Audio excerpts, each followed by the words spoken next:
The Anglo-Saxons was also where English as an ethnicity came from.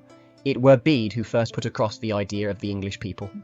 In 732 he wrote his History of the English Church and People, where he talked about the folk in lowland Britain, whether they were Saxons, Jutes or Angles, as one English nation. He traced the name back to a tale from the 1990s. The tale went that Pope Gregory the Great saw some beautiful blue-eyed, fair-haired and fair-skinned slaves in a market over in Italy, and was told they were Angles. Not Angles, but angels, he said. It were a pun, and it sparked an idea, one you can feel in Bede, that the English were a chosen race. This were the first time the English ethnicity ever got mentioned in history. Pope Gregory I would later send Augustine of Canterbury to bring Christianity to these new English folk. This tale were once a key part of the English national story, though it's been slowly forgotten. It was something every English child got taught back in the day, but the education system's gone downhill since. It's worth noting that in this first telling of the English people, they were slaves. And that's something the English had to fight against for nearly all our history, another thing the modern education system fails to teach. England was formed before it was formed. It sounds odd, but through the writings and history of the Anglo-Saxons, like Bede's, we can see they were more connected than just a bunch of petty kingdoms.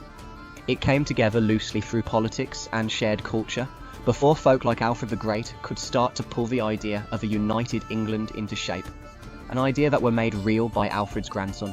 You can see this clear as day in the old idea of a Brett Walder, for example. If you take out away from this video, let it be this. We the English have always looked back to an idea of Englishness. Even before 1066, where many wrongly reckon our history starts, our English ancestors were already shaping the land and the culture of these islands.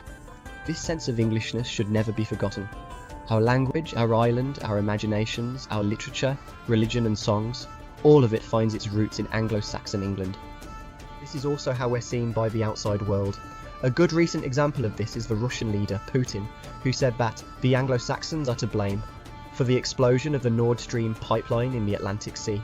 He were talking not just about England, but about places like the USA, Canada, and the UK as a whole, because the rest of the world seems to understand we're one people better than we do ourselves.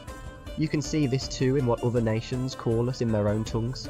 You'll have to mind my pronunciation though, as I have a mild black country dialect. In French, England is called Angleterre, which means land of the Angles. In Scottish Gaelic, the word for England is Sasine, which comes from the word Saxons. In Latin and Greek, the word for England is Anglia, derived from Angli, the Latin name for the Angles. In Italian and Spanish, the word for England is Inghilterra, meaning land of the Angles, with terra meaning land, and Ingle referring to the Angles or English. In Arabic, the word for England is Inglitra, which comes from the Latin Anglia, meaning the Angles. And finally, in Russian, the word for England is Anglia, once again a reference to the Angles. This demonstrates that England is globally recognised as the homeland of the Anglo-Saxons or English, with the name itself rooted in the identity of the English. It serves as a clear example of a nation named after and for an ethnic group. Be sure to check out my other channel, History Sticks, for the complete, longer and comprehensive video.